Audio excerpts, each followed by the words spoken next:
Okay everyone, welcome back to another video on the channel, and we're back with the race that a lot of people wanted to see the start of. Now in the main video that I did featuring my race, I started from P4. You can see there we've got Calcer in P5, and everything felt very clean and normal from my perspective at the start of the race. So you can see we get away, we don't get a particularly great start. Calcer jumps and starts slightly, which puts him back a bit, but going into turn one, all nice and easy. We brake very early. And looking behind us, everything looks a little bit congested, but it doesn't look too bad at this stage. Now looking back in my mirror, you couldn't really see much with the spray, and you don't know what's going on behind, but you'll see a little bit of evidence now. You'll see in the distance there, you'll see some cars going off, you see it into the barrier, and it looks like some cars have had an incident. Now I didn't see this when we were actually racing live. We've seen this after during the stream, and we rewound it back and had a little watch back, and you see further action going on behind us into turn two. You see a little bit more bumping, and it doesn't look too bad, but it looks a little bit messy. Now like I say, we carried on this lap, and we obviously had a fairly okay race. I think we ended up finishing P4. Really had a chance at P3, but I went on the wrong strategy. I tried the nose stopper, so I was just taking it nice and easy, braking nice and early. See, very close to, I think it was Josette in front of us there in the braking zone, but not hitting him. Just made both of us making sure that we're braking early, not coming into contact. And you see behind us, it doesn't look too bad, but like I say, you don't really get an idea of what's going on behind you, because in the mirror you've just got spray everywhere. And what we're going to do in this video is we're going to take a little look at some chaotic action. Now I don't want to call any names out, because I actually think a lot of what actually happened wasn't really driver error a lot of the time. I mean, it was slightly, but a lot of what you're about to see is just physics on the contact physics, which create a ping pong effect, like going back into like you're basically a ball in the middle just getting rebounded off cars. And a lot of it was the conditions, the heavy wet conditions with the Nissan.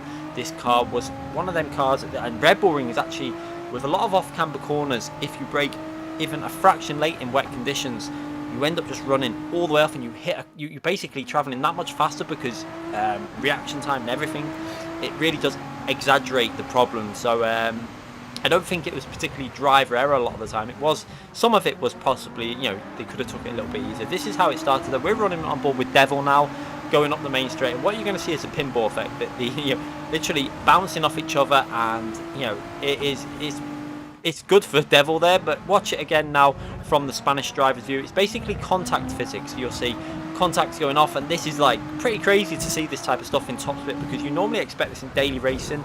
I've never really seen anything quite so like what went on in this first two laps. I've not seen this in top split for a very, very long time in FIA. Remember, this is FIA races, this is top split. I know this happens in a lot of lower splits.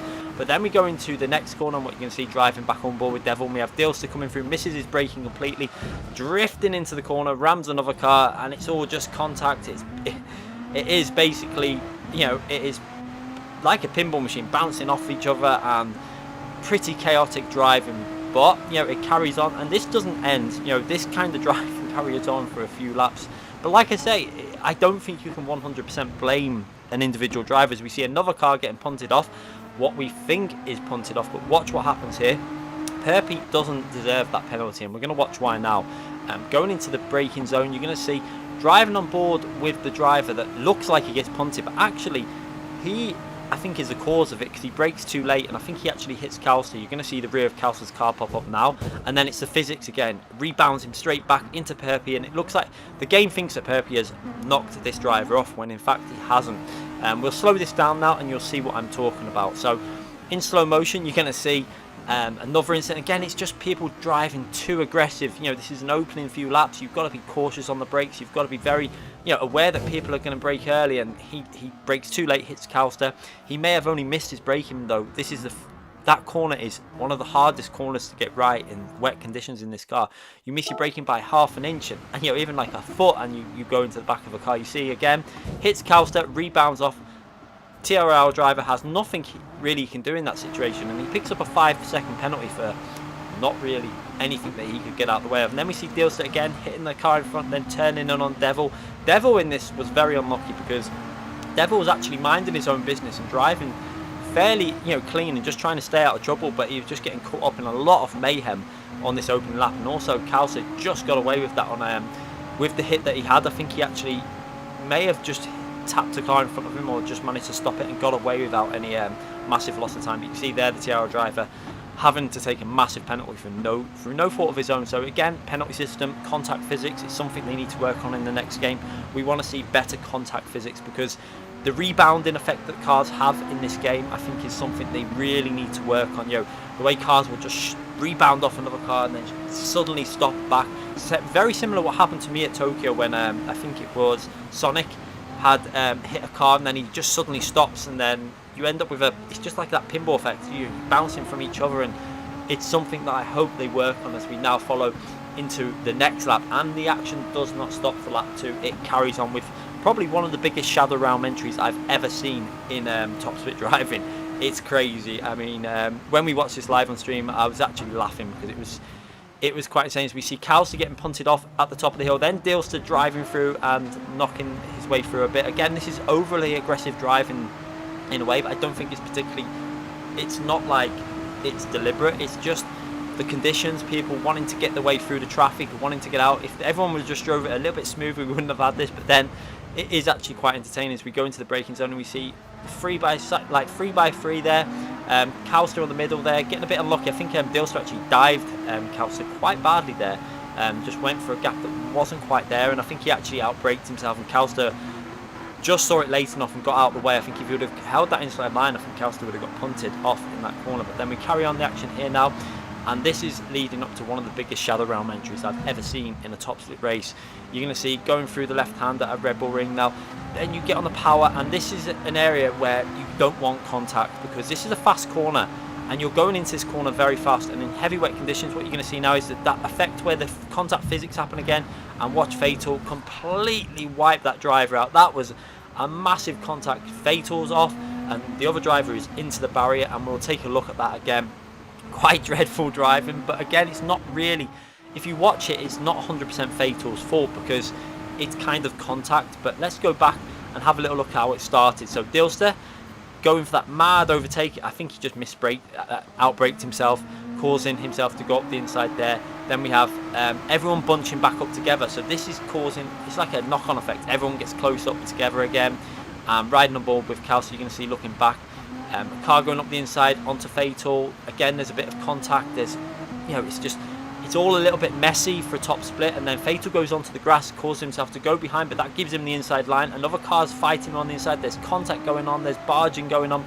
Calster, luckily for Calster at this point, he's managing to pull away and give himself a vital gap, because if he wouldn't have got that gap, he could have been a victim of this massive punt. And just watch this from Calster's view. This car just gets absolutely wiped. Look at that, into the distance, into the barrier, and that is a big shunt for that driver, and really unfortunate because it wasn't really this driver's fault. As we ride on board now, you see this driver does squeeze two drivers a little bit over to the right hand side. Maybe a little bit more awareness on spatial awareness could have been brought in there, but again, it's racing in the wet weather, it's hard. And then just watch this, totally unexpected, probably didn't know it was happening, and that is a massive shunt straight off into the barrier. In top split racing, you don't expect to see stuff like this, but let's ride on board with Fatal now and watch how this happens. And again, I think it's down to the contact physics, and again, it's showing you that they need to work on it, because as we go into the braking zone, you can see contact with Devil and then contact with Perpy, and then because of the contact with him, the car starts going sideways. And then again, yeah, so it was probably Fatal's fault in a way, because he was turning in on a driver that he probably didn't know was there, but I don't think it was 100% deliberate. But some crazy driving going on them opening few laps, and there was some other small incidents further on, but I don't think they were that bad that we're going to carry on showing them in the video. I just wanted to show everyone that crazy first few laps in that top split race. I do know that this happens probably quite a lot in lower splits, but you don't expect it in top split. But yeah, quite entertaining to watch, to be honest. Let's hope that Polyphony sees stuff like this though, because there's incidents with the penalty for the TRL driver that needs sorting out. There's incidents with the contacts with other cars causing a ricochet effect, which I think really needs to be worked on. Gran Turismo has always, as far as I remember from the early games, suffered with this strange contact physics when cars ricochet off other cars, they don't have like a crunching effect that like you like crunch into a car. It's like a knock. It just knocks off of a car and they rebound and they ricochet,